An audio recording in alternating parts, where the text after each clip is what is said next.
కూటమి ప్రభుత్వం red book రాజ్యాంగాన్ని యథేచ్ఛగా కొనసాగిస్తోంది. ప్రభుత్వ వైఫల్యాలను ప్రశ్నిస్తున్నందుకు భారత జవాన్నే అరెస్ట్ చేశారు పోలీసులు. ప్రకాశం జిల్లా రాచర్లకు చెందిన వినోద్ యాదవ్ చండీగఢ్లో ఆర్మీ జవాన్గా విధులు నిర్వర్తిస్తున్నారు. అతని సొంత గ్రామంలో సోషల్ వెల్ఫేర్ కార్యక్రమాలు నిర్వహిస్తూ ఉంటారాయన. అయితే ఈ నేపథ్యంలోనే కూటమి ప్రభుత్వ వైఫల్యాలను సోషల్ మీడియా వేదికగా ప్రశ్నించారు వినోద్ యాదవ్. దీంతో అధికార పార్టీకి చెందిన స్థానిక నాయకులు అతనిపై కక్ష కట్టారు. తనను హింసిస్తున్నాడని అదే గ్రామానికి చెందిన ఓ మహిళతో గత ఫిబ్రవరి నెలలో ఫిర్యాదు చేయించారని వినోద్ ఆరోపించారు.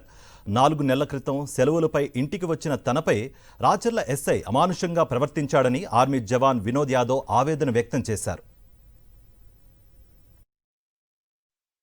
ఎప్పుడైతే మొత్తం ఇలా తిప్పి నేను ఏఎస్ఐ గారితోనే మాట్లాడుతుండగా ఎస్ఐ గారు బయటికి వెళ్ళి ఎవరితోనో ఫోన్లో మాట్లాడుకొని వచ్చి మార్చి 20 మధ్యాహ్నం 12:29 తర్వాత ఆయన ఫోన్ కాల్ లిస్ట్ మొత్తం బయటకు వస్తాయి తీస్తే రాచర్ల ఎస్ఐ పి కోటేశ్వర గారు నన్ను వెనక నుంచి వచ్చి ఇలా నా మెడ పట్టుకొని నన్ను గట్టిగా నొక్కి నన్ను చంపాలని చూశారు. నేను ఏం తప్పు చేశానంటే నన్ను చంపాలని చూశారు. నేను వెంటనే రివర్స్ అయ్యి నేను ఆర్మీ ఎంప్లాయీ సార్, నా పైన మీరు ఏ విధంగా చేస్తారు అని చెప్పి నన్ను ఒక పక్క అడుగుతుండగా నువ్వు ఆర్మీ ఐ కార్డు జిరాక్స్ ఇవ్వన్నారు. నేను ఎందుకు ఇవ్వాలి సార్ మీకు అని చెప్పాను. మా రూల్స్ ప్రకారం మాకు ఆర్మీ ఐ కార్డు జిరాక్స్ ఇచ్చేది లేదు, ఎందుకు ఇవ్వాలి సార్ మీకు అని చెప్పి అడుగుతుంటే లేదు నువ్వు జిరాక్స్ ఇవ్వాల్సిందని చెప్తే నేను ఇవ్వనని చెప్పాను.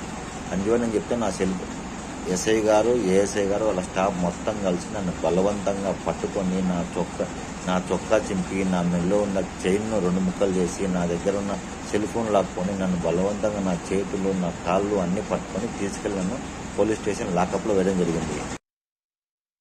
ఆర్మీ నా కొడుకు మీద అక్రమానంగా కేసులు పెట్టి సల్లపార్వతి, యాగనందు, కాశిరెడ్డి, ఎల్ల రంగస్వామి, శంకరు వీళ్ళందరూ కలిసి ఎమ్మెల్యే తమ్ముడు అక్రమానంగా కేసులు పెట్టి నన్ను లంజాని, మా చెల్లెళ్ళను, మా ఆడపిల్లలను, నన్ను మా అమ్మ చచ్చిపోయేట ఆమె మంచంలో ఉన్నది ఆమెను మమ్మల్ని అందరినీ ఘోరంగా గ్రూపులలో పెట్టించి వీళ్ళందరూ మమ్మల్ని ఎట్లంటే చంపుతామని మమ్మల్ని బెదిరించి నా కొడుకును అక్కడికి పోయి పోలీసులను పంపించి డ్యూటీ చేసుకునేటన్ని అరెస్ట్ చేసి తీసుకొచ్చి స్టేషన్లో వేసి మమ్మల్ని ఎంత ఇబ్బంది పెడుతున్నారంటే అంత పెడుతున్నారు.